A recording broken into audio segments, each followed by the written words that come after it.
اور اب تو بڑی سادی بات ہے، جھوٹ بولنے والا وہ کہتا ہے میں نے تو سیاسی بیان دیا تھا.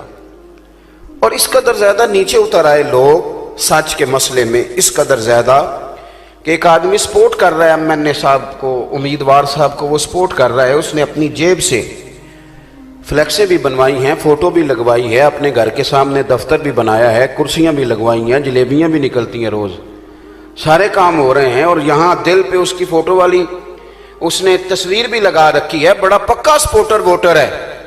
لیکن جب امیدوار صاحب اندر تقریر کر رہے ہیں نا، وعدے کر رہے ہیں قوم سے آئندہ 5 سال یہ کر دیں گے، تو یہ ووٹر سپورٹر بھی باہر کھڑا ہے، تقریر نہیں سن رہا.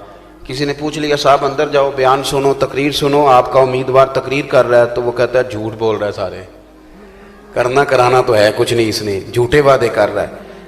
جب قوم کا یہ اور یہ دیکھیں نا، تنقید کر کے یا تھوڑی دیر دل لگی کر کے گزر جانا بات الگ ہے، لیکن ایک ایم این اے کا امیدوار کتنے بڑے حلقے کی نمائندگی کرتا ہے، کتنے سارے لوگ ہوتے ہیں جن کا نمائندہ بن کے وہ پارلیمنٹ میں جاتا ہے، لیکن وہ جھوٹ بول رہا ہے اور وہ اس کو ماننے کو تیار نہیں. اور لوگ کہہ رہے ہیں کہ جناب وہ تو سیاسی بیان تھا جو رات دیا تھا. سنو میرے بھائی، سیاستہ میں حدیث حضرت انس بن مالک سے مروی ہے، نبی کریم صلی اللہ علیہ وسلم سے پوچھا گیا حضور مومن کنجوس ہوتا ہے، بخیل ہوتا ہے؟ تو کریم نے فرمایا ہو جاتا ہے، یہ غلطی مومن سے ہو جاتی ہے. یا رسول اللہ صلی اللہ تعالی علیہ وسلم کیا مومن بزدل بھی ہوتا ہے؟ فرمایا ہو جاتا ہے کبھی کبھی. اس صحابی نے پوچھا حضور مومن جھوٹ بھی بولتا ہے؟ تو میرے کریم نے فرمایا میرا مومن اور تو کچھ ہو سکتا ہے پر وہ جھوٹا نہیں ہو سکتا. مومن اور جھوٹ یہ ضد ہیں آپس میں.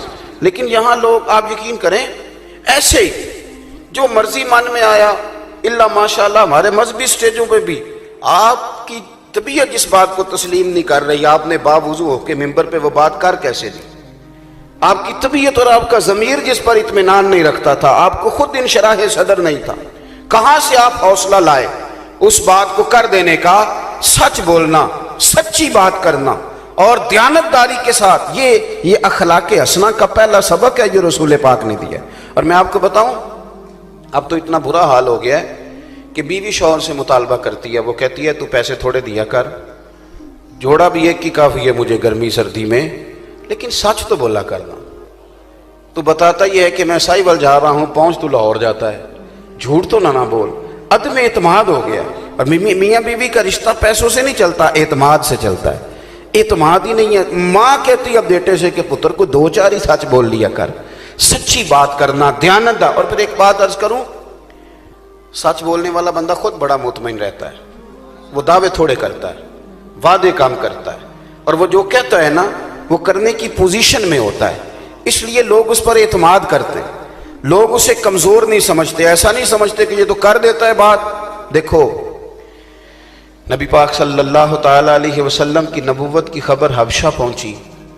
نجاشی بڑا زیرک آدمی تھا، سمجھدار تھے، اسی لیے اللہ نے انہیں دولت ایمان عطا فرمائی. ان کے پاس جب خبر پہنچی نا تو مختلف رائے لوگوں کی سامنے آئی، کچھ کہہ رہے تھے، کچھ کہہ رہے تھے. اس نے کہا یار کوئی وضعدار آدمی مجھے ملے، سیانہ بندہ، کوئی پنچایت کا آدمی، کوئی سردار ٹائپ، اس سے پوچھوں گا میں نبی کریم علیہ السلام کے متعلقہ. حضرت ابو سفیان رضی اللہ تعالیٰ عنہ ابھی مسلمان نہیں ہوئے تھے. فرماتے میں گیا ہوا تھا حبشہ تجارت کی غرض سے. اس نے معلومات کی اور مجھے نجاشی کے دربار میں پیش کیا گیا. نجاشی نے بہت سارے سوالات پوچھے نبی کریم کے بارے میں. پوچھا کہ ان کے ماننے والے امیر ہیں کہ غریب ہیں، شروع میں ان کی دعوت کو کن لوگوں نے قبول کیا، بہت سارے سوالات. آخری سوال پوچھا، آپ میری بات پہ توجہ کریں، بالخصوص میری ملت کے جوان. کیا عجیب سما ہے، آپ کاروباری ہیں، بزنس مین ہیں، 6 موبائل رکھے ہوئے ہیں، کسی کو کوئی بات بتا دی، کسی کو کوئی کہانی سنا دی، رات کو خود سمجھ نہیں آتی کہ ہم نے کس کو کیا کہا تھا. اس طرح بیچارے لوگ باولوں کی طرح، پاگلوں کی طرح زندگی گزارنے لگتے ہیں. آپ محدود رکھیں، اللہ تعالیٰ نے جس حال میں آپ کو رکھا ہے، لیکن ہر وقت بات کرنا، جو منہ میں آئے کہہ دینا، جس ترتیب سے آئے بول دینا، بس بولتے ہی چلے جانا. اس طرح کے لوگ بہت ساری خطائیں کرتے ہیں. جناب ابو سفیان کہتے اس نے بڑی باتیں پوچھی اور میں نے، چونکہ میں مخالف تھا، جب یہ ان لوگوں نے نا کہانی پوری یاد کی ہوئی تھی، قریش مکہ نے پوری کہانی سناتے تھے.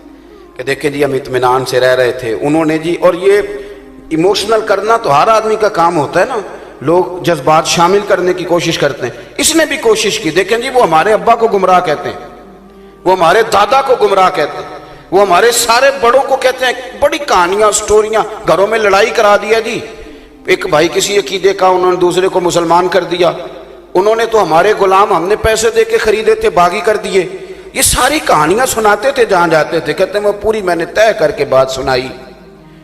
آخری سوال پوچھا نجاشی نے، اس نے کہا سردار تو نے بڑی باتیں کی ہیں، میں نے بھی بڑی پوچھی، ایک آخر میں بات بتا، جوانوں ذرا توجہ کرنا۔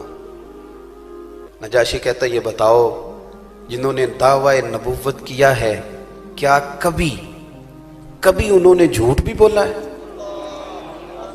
40 سال وقت گزرا، کبھی جھوٹ، کبھی ہمارے ہاں تو لوگوں نے جھوٹ کا نام ہی بدل دیا ہے، بہانہ رکھ دیا اس کا نام، جس طرح غیبت کا نام بدل کے لوگوں نے گپ شپ نہیں رکھ لیا، آؤ تھوڑی دیر گپ شپ کریں، تو اصل کیا ہوتا ہے، کیونکہ تعریفیں کرنے میں تو مزہ ہی نہیں آتا، مزہ تو تب آئے گا جب 6-7 سیاستدان، 15-20 علماء اور مشائخ، 10-15 تاجر ان کی پگڑیاں کھولیں گے معاذ اللہ، پھر گپ شپ ہوگی۔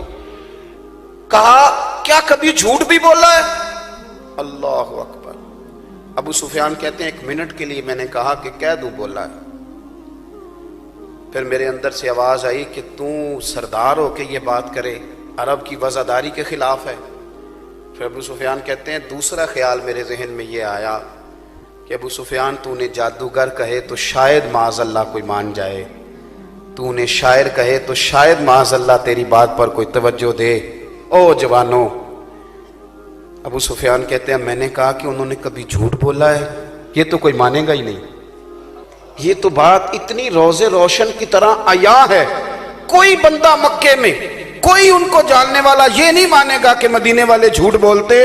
ابو سفیان کہتے ہیں میں سوچ رہا تھا، نجاشی نے پھر آواز دی، کہا سردار کیا سوچ رہے ہو بتاؤ، کیا کبھی انہوں نے جھوٹ بھی بولا ہے؟ تو ابو سفیان کہتے ہیں میں نے کہا کہ وہ رشتے میں میرے بھتیجے ہوتے ہیں، مخالفت میری عروج پہ ہے، میرے سامنے پیدا ہوئے، میں نے انہیں دادا کی گود میں بھی دیکھا اور چچا کے کندھوں پہ بھی دیکھا، میں نے انہیں خدیجۃ الکبریٰ کا دلہا بنے ہوئے بھی دیکھا اور بلال حبشی کے ساتھ بیٹھے ہوئے بھی دیکھا، میرے سامنے ان کی کن پٹیوں پہ بال سفید آئے ہیں۔ بادشاہ اختلاف اپنی جگہ پہ، ہمارا ان کے ساتھ مقابلہ اپنی جگہ پہ، پر یہ بات سچی ہے کہ اس محبوب کی زبان سے جب بھی کوئی جملہ نکلا ہے حق اور سچ ہی نکلا ہے۔ انہوں نے اسیر دشمن کی چاہ میں بھی، مخالفوں کی نگاہ میں بھی، وہ امی ہے، صادق ہے، معتبر ہے، میرا پیغمبر عظیم تر ہے۔ کہا کبھی جھوٹ نہیں بولا۔ اس نے چادر اٹھائی، نجاشی نے کندھے پہ رکھی اور جانے لگا۔ تو ابو سفیان کہتے ہیں میں نے کہا بادشاہ اتنے سوال پوچھے، میں نے اتنے جواب دیے، رزلٹ بھی تو اناؤنس کرنا، نتیجہ بھی تو دے، تو جا رہا ہے۔ تو کہتے ہیں وہ میری طرف پلٹ کے دیکھا اور کہنے لگا سردار نتیجہ تو نکل آیا ہے، بات تو سامنے آ گئی ہے، جس بندے نے کبھی بندوں سے جھوٹ نہیں بولا وہ یہ جھوٹ کیوں بولے گا کہ میں اللہ کا رسول بن کے آیا ہوں؟ اس نے کبھی بندوں سے جھوٹ نہیں بولا تو یہ والا جھوٹ اپنی زندگی میں سب سے پہلے آپ سچ کو لائیں، دیانتداری کو لائیں۔ ہمارے رشتے بڑے کمزور ہیں کیونکہ ہم نے جھوٹ بول کے بنائے ہیں، جھوٹ بول کے، بچی والوں نے بھی جھوٹ بولے، بچے والوں نے بھی جھوٹ بولے، ملاقاتوں کے دوران ہم وہ باتیں کہہ گئے کہ جن کا زمین پر وجود ہی نہ تھا۔ اگر ہمارے رشتے مضبوط ہو سکتے ہیں تو ان میں سچائی لائیں، دیانتداری لائیں۔ دوسری بات، حضور کے اخلاق عالیہ میں ایک بات بڑی انفرادی ہے، نبی پاک صلی اللہ تعالی علیہ وسلم ہمیشہ لوگوں کو جذبہ دیتے، شوق دلاتے۔ ہمارے ہاں مایوسیاں آئی ہیں بڑی تیزی کے ساتھ، بڑی تیزی کے ساتھ۔ یہ کرونا کی وبا کے بعد جو پاکستان کے میڈیکل کے اعداد و شمار ہیں، 65% لوگ ہو گئے ہیں جو کسی نہ کسی تعلق سے ڈپریشن کا شکار ہیں۔